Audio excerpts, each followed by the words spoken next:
వివాహేతర సంబంధంతో భార్య దూరమంది. ఆమె మరొకరితో వివాహేతర సంబంధం పెట్టుకుంది. అది సహించలేక తన భార్య ప్రియుణ్ణి పథకం ప్రకారం హత్య చేశాడు. కర్నూలు జిల్లాలో కలకలం సృష్టించింది ఈ ఘటన. పత్తికొండ జైలు వెనుక వీధిలో ఓ వ్యక్తిని తాళ్లతో కట్టేసి రాత్రంతా చితకబాదారు.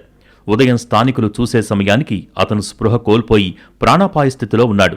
ఒళ్లంతా కమిలిపోయింది. వెంటనే పోలీసులకు సమాచారం అందించారు. దేవనకొండ మండలం బురుకుంటకు చెందిన లింగమూర్తిగా గుర్తించిన పోలీసులు బంధువులకు సమాచారమిచ్చారు.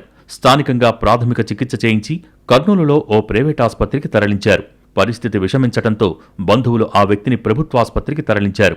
చికిత్స పొందుతూ లింగమూర్తి మృతి చెందాడు.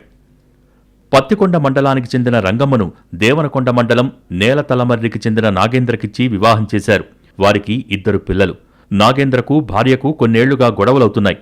నాగేంద్రకు మరో మహిళతో వివాహేతర సంబంధం ఉందని, ఇంటికి కూడా రాకుండా అక్కడే ఉంటున్నాడని స్థానికులు చెబుతున్నారు.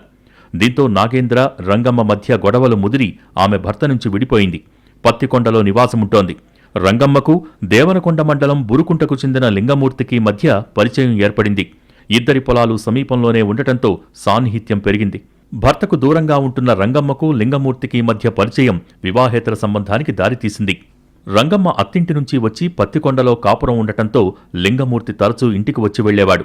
ఈ విషయం రంగమ్మ భర్త నాగేంద్రకు తెలిసింది. తనకు దూరంగా ఉండి ఇతరులతో సంబంధం పెట్టుకుందని కోపంతో రగిలిపోయాడు నాగేంద్ర.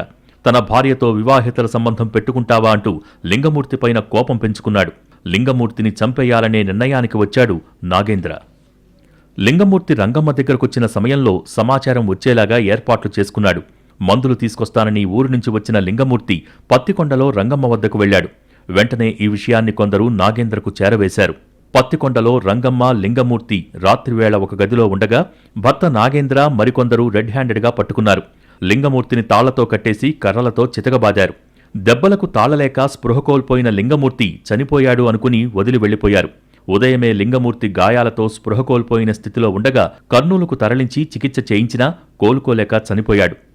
రాధమ్మ అలాగే లింగమూర్తి ఇద్దరు ఒకే రూమ్లో ఉండుట భర్త అయిన రాధమ్మ భర్త గమనించి నాగేంద్ర గారు గమనించి వారి బంధువుల సహాయంతో అటాక్ చేయడం జరిగింది. అందులో గాయాలతో ఉన్నటువంటి ఆ యొక్క లింగమూర్తిని కర్నూలు గవర్నమెంట్ ఆసుపత్రికి చేర్చారు.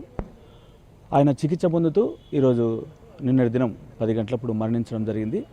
అది ఇంక్వెస్ట్ చేసి తదుపరి విచారణ జరుగుతాము. దీని అంతటికీ కారణము ఆ యొక్క రాధమ్మ యొక్క ఇల్లీగల్ కాంట్రాక్ట్ వల్లనే ఈ యొక్క హత్య జరగడానికి మెయిన్ కారణంగా ప్రాథమిక విచారణ తెలియంది. ఫర్దర్ విచారిస్తున్నాము.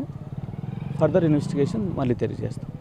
భర్తకు వివాహేతర సంబంధంతో దూరమైన భార్య మరొకరితో వివాహేతర సంబంధం పెట్టుకోవటం, తాను చేసిన తప్పు భార్య చేస్తే సహించలేక ప్రియుణ్ణి హత్య చేయటంతో ఒకరి ప్రాణం పోగా మరొకరు జైలు పాలయ్యారు.